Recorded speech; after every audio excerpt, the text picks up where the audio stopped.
Good morning students. आज हम 10th class में 8.1 एक्सरसाइज के कुछ डाउट्स क्लियर करेंगे आपके।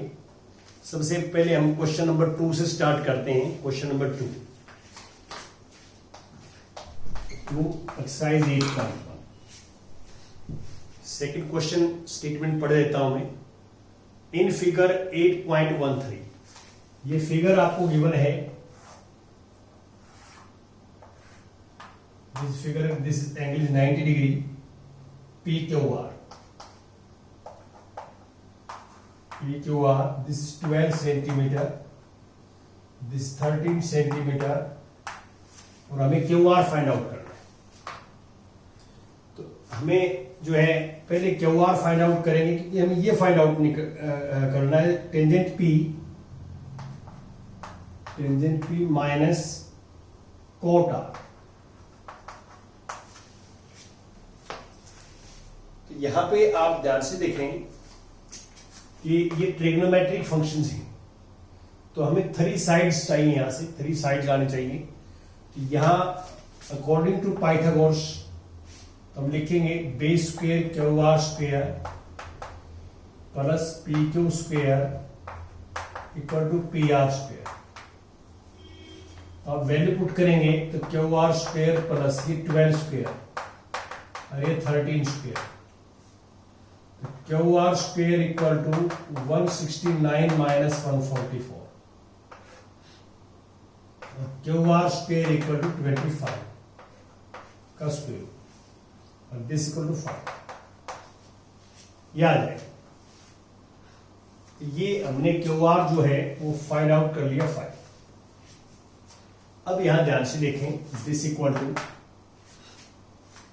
टेंजेंट पी, एंगल पी है यहां जो हमने यूज किया है एंगल पी, ये एंगल पी।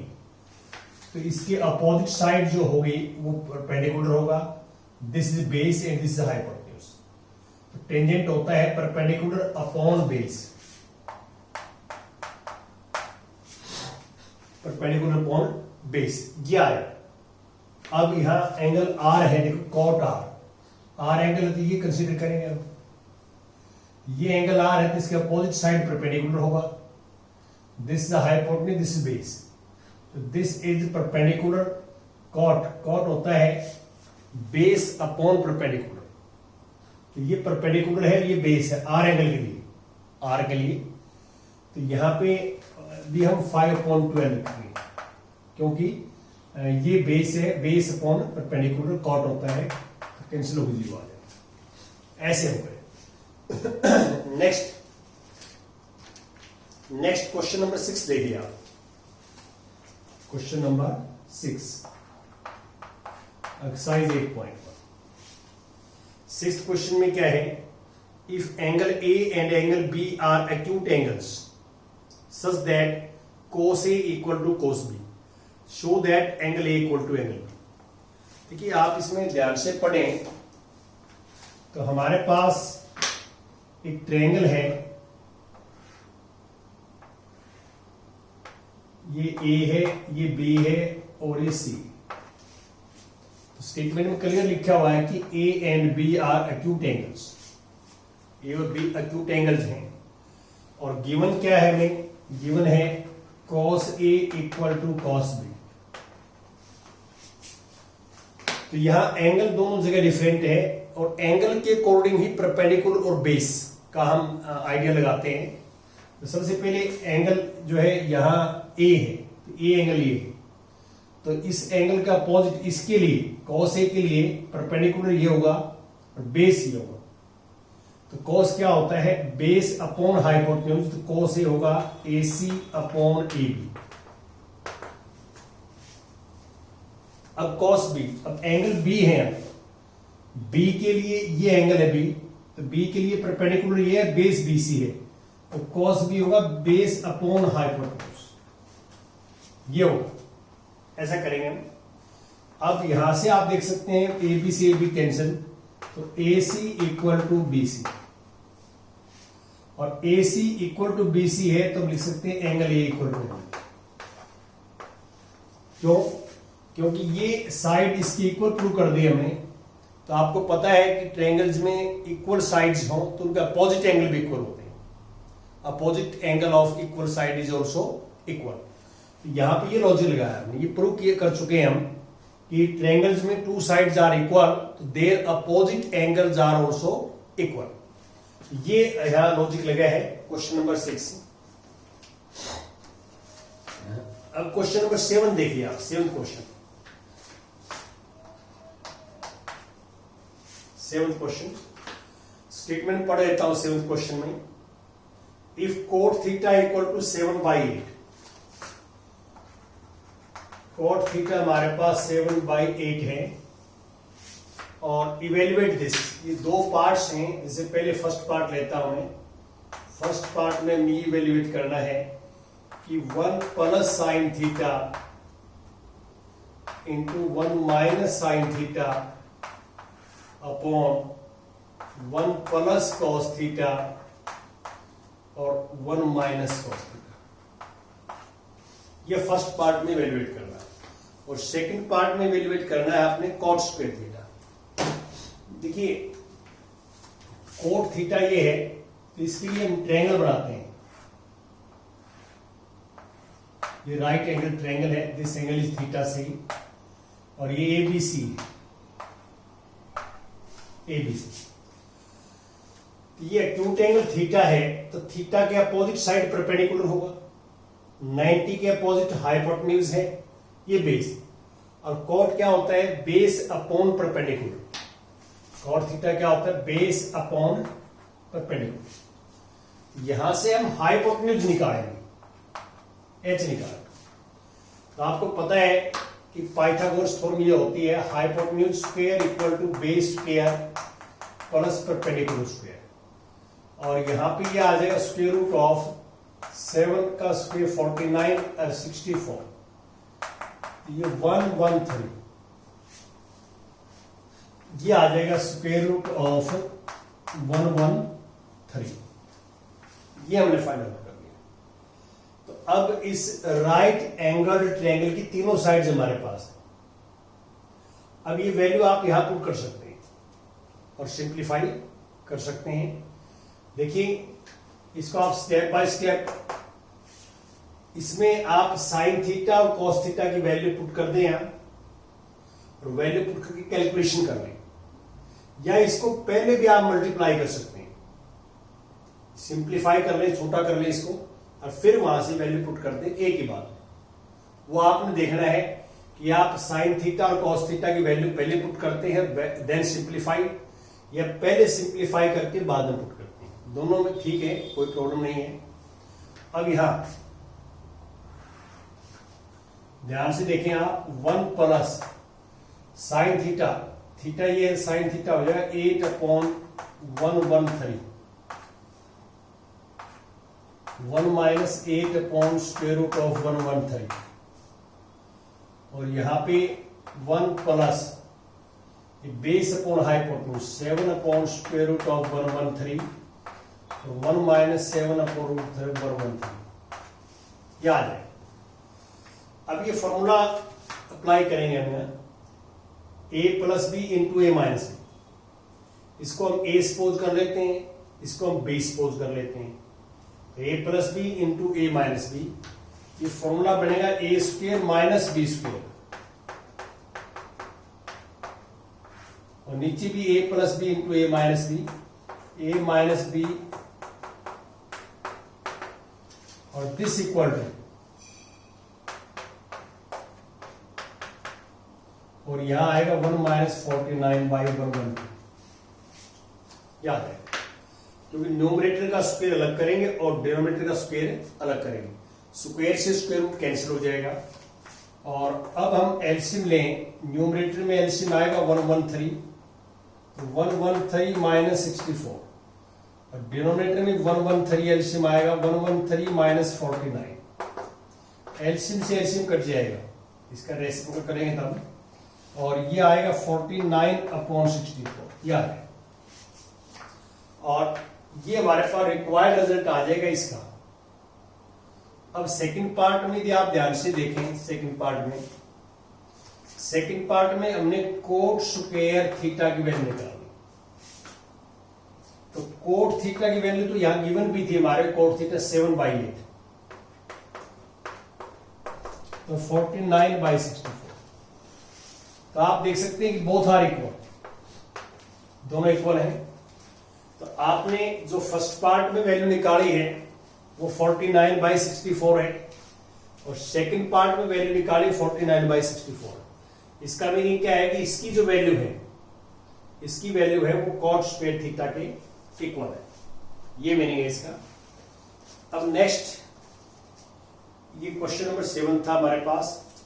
अब हम 8th की चर्चा करते हैं, 8th क्वेश्चन की डिस्कस करते हैं। 8th में हमें गिवन ये है कि 3 cot A equal to 4, 3 cot A equal to 4, और हमें चेक करना है कि check 1 minus tangent square A upon 1 plus tangent square A equal to cos square A minus sine square A। हमें चेक करना है कि ये दोनों इक्वल है या नहीं है, कॉट A की वैल्यू है। देखो प्रोसेस एक टाइप का है, इसमें कोई मुश्किल नहीं है। यहां से कोट A की वैल्यू निकालें हम, कॉट A की वैल्यू, तो वो आएगी 4/3, और इसके लिए हम ट्रायंगल बनाएंगे। कॉट A एंगल ये है, तो कॉट क्या होता है, बेस अपॉन परपेंडिकुलर 4/3। ये पाइथागोरस थ्योरम से h निकालेंगे तो 5 आ जाएगा। देखो ये आप अप्लाई कर रहे हैं ना, बेस 4 है, परपेंडिकुलर 3 है, तो हाइपोटेन्यूज फाइंड आउट करेंगे अकॉर्डिंग टू पाइथागोरस थ्योरम, तो वी गेट 5 आ जाएगा, जैसे हमने वहां लिखा है। अब हम लेफ्ट हैंड साइड लेंगे, यहां से we take left hand side, तो 1 minus tangent square A plus 1 plus tangent square A। ये टेंजेंट A की वैल्यू यहां से पुट करेंगे, 1 माइनस टेंजेंट होगा 3/4 और 1 प्लस 3/4 होल स्क्वायर। अब इसको सिंप्लीफाई करते हैं, तो 1 माइनस 9/16। अब हम न्यूमरेटर में अलग 16 एलसीएम लेंगे, 16 माइनस 9, और डिनोमिनेटर में अलग 16 लेंगे, 16 प्लस 9, 16 कैंसिल, ये 7/25। ये हमने लेफ्ट हैंड साइड की वैल्यू निकाल ली। अब हम राइट हैंड साइड की निकालें, राइट हैंड साइड, तो राइट हैंड साइड में कोस square A minus sine square A। Cos A की वैल्यू, कॉस A की वैल्यू जो है यहां से, कॉस A की वैल्यू आएगी 4/5। A एंगल है, साइन A की वैल्यू आएगी 3/5। अब सिंप्लीफाई करिए आप, ये 16/25 माइनस 9/25, और this equal to take LCM, 16 minus 9 तो 7/25, 7/25, 7/25। ये हमें चेक करना था कि आर दे आर इक्वल और नॉट। तो हमने इसकी वैल्यू भी 75 निकली है, इसकी वैल्यू भी 7/25 निकली है, दोनों वैल्यू इक्वल है, तो हम कहेंगे they are equal. Yes, they are equal, ऐसे करेंगे।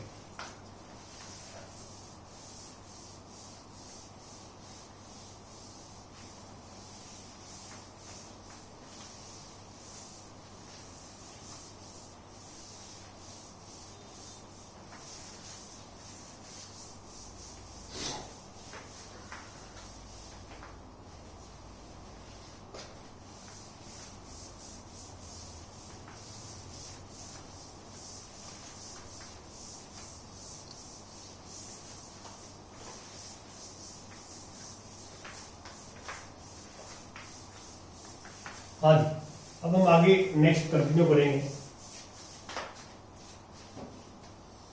आगे आप पढ़िए, इसमें क्वेश्चन नंबर जो आता है 9th की डिस्कस करते हैं आपके साथ।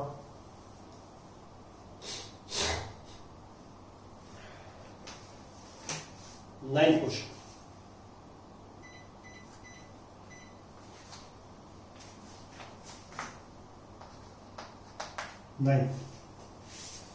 9th में क्या है, in triangle ABC right angle at B if tangent is 1/√3। क्योंकि ट्रायंगल है हमारे पास, बी पे राइट एंगल है ABC, और टेंजेंट ए की वैल्यू हमारे पास है, this is tangent A equal to 1/√3। 1/√3। तो हमें जो वैल्यू फाइंड आउट करनी है, फर्स्ट पार्ट लेता हूं 9th का में, हमें ये वैल्यू फाइंड आउट करनी, sign A cos C plus cos A और साइन सी, ये निकालना। देखिए इसमें हमें क्या करना है कि हम टेंजेंट से दो साइड आ जाएंगे, हमारे पास टेंजेंट से दो साइड आ जाएंगे। क्या वो साइड्स, ये एंगल ए है जो हम यूज कर रहे हैं, एंगल ए, तो टेंजेंट क्या होगा, perpendicular upon base, this is 1/√3। Tangent की वैल्यू होती है परपेंडिकुलर अपॉन बेस। और अब हम हाइपोटेन्यूज AC फाइंड आउट कर सकते हैं, h। तो by Pythagoras theorem h² equal to √3² plus 1²। √3² आएगा 3, 1² 1 4 हो जाएगा ये, और h आएगा 4√, दिस इज 2। तो h की वैल्यू हमें 2 निकाल अकॉर्डिंग टू पाइथागोरस थ्योरम। और अब ये वैल्यू निकाले हम यहां से, साइन ए एंगल ये है, तो साइन की वैल्यू होती है परपेंडिकुलर अपॉन हाइपोटेन्यूज 1/2। अब कोस सी, यह एंगल सी है, ध्यान रखें। तो अब हम ये यूज कर रहे हैं, तो एंगल सी है तो परपेंडिकुलर ये होगा और ये बेस होगा। तो परपेंडिकुलर ये है, बेस ये है, तो कोस सी होता है बेस अपॉन परपेंडिकुलर हाइपोटेन्यूज। अब कोस ए निकालेंगे तो √3/2 आ जाएगा, और साइन सी निकालें तो √3/2 आ जाएगा। तो ए और सी के अकॉर्डिंग परपेंडिकुलर और बेस आपस में चेंज होते रहेंगे, तो आपने उसके अकॉर्डिंग चलना है। तो ये 1/4 और प्लस 3/4 आ जाएगा, √3 इंटू √3 हो जाए √9, और इसमें एलसीएम लेंगे तो 1 + 3 इक्वल टू 4/4 इक्वल टू। अब इसमें लास्ट एक बार और हम जो है डिस्कस कर लेते हैं, क्वेश्चन नंबर जो है 11th हो, मैं थोड़ा आपको हिंट दे देता हूं 11th का। 11th में एक बार स्टेटमेंट आप पढ़ लीजिए। 11th में क्या है, 11th में कहता है state whether the following are true और फॉल्स, जस्टिफाई योर आंसर। सबसे पहले कहता है फर्स्ट पार्ट में, the value of tangent is always less than 1। Tangent A की वैल्यू हमेशा 1 से लेस होती है, ये फॉल्स है। क्यों? क्योंकि हमारे पास जो मैंने आपको डेफिनेशन बताई है टेंजेंट की, मान लो ये थीटा एंगल है, तो टेंजेंट थीटा मैंने आपको बताया है परपेंडिकुलर अपॉन बेस। तो ट्रायंगल में हाइपोटेन्यूज जो है वो ग्रेटेस्ट साइड होती है, इन दोनों से सबसे बड़ी होती है हाइपोटेन्यूज। बेस में और परपेंडिकुलर में कोई भी बड़ा हो सकता है, कोई भी छोटा हो सकता है। तो इसमें क्या है कि मान लो परपेंडिकुलर की लेंथ ज्यादा होगी, बेस कम होगा, तो ये एक से ज्यादा आएगा, एक से ज्यादा आएगा। ये फॉल्स है, इसलिए फॉल्स है कि परपेंडिकुलर में be greater than the base. Secant A की value 12/5 for some angle A, ये ट्रू है। सीकेंट की वैल्यू क्या होती है, हाइपोटेन्यूज अपॉन बेस, और hypotenuse always greater than base. तो हाइपोटेन्यूज 12 है, बेस 5 है, तो ये ट्रू है। हाइपोटेन्यूज ज्यादा होता है, ये हमेशा ट्रू है। और cos A is the abbreviation used for the cosecant. Cos जो है वो कोसाइन की एब्रीविएशन होती है, कोसाइन की, कोसिकेंट की नहीं होती, फॉल्स है। और cot A is the product of cot and A. लेकिन देखिए ये प्रोडक्ट नहीं होती, कोट ए कंप्लीट एक जो है मीनिंग है इसका, कोट ए का। इसका मीनिंग ये नहीं होता cot multiply A, no, cot A. Simple सीधा मैं कॉट लिखता हूं ना, या कॉट, और आगे एंगल नहीं लिखता, तो ये मीनिंगलेस है, मीनिंगलेस है, मीनिंगलेस है ये ध्यान रखा। तो किसी भी ट्रिग्नोमेट्रिक रेशोज के आगे आपने एंगल जरूर लिखना है, तभी मीनिंग बनेगा उसका, और एंगल नहीं लिखोगे तो वो मीनिंगलेस है। ये फोर्स है, फोर्थ पार्ट, और साइन थीटा 4/3। देखिए साइन थीटा हमारे पास 4/3 है, तो साइन थीटा वैसे क्या होता है फार्मूला के हिसाब से, परपेंडिकुलर अपॉन हाइपोटेन्यूज। तो हमें पता है कि हाइपोटेन्यूज सबसे बड़ा होता है, यहां उल्टा है, हाइपोटेन्यूज छोटा है, परपेंडिकुलर बड़ा है। ये fourth statement, this is fourth statement. Thank you.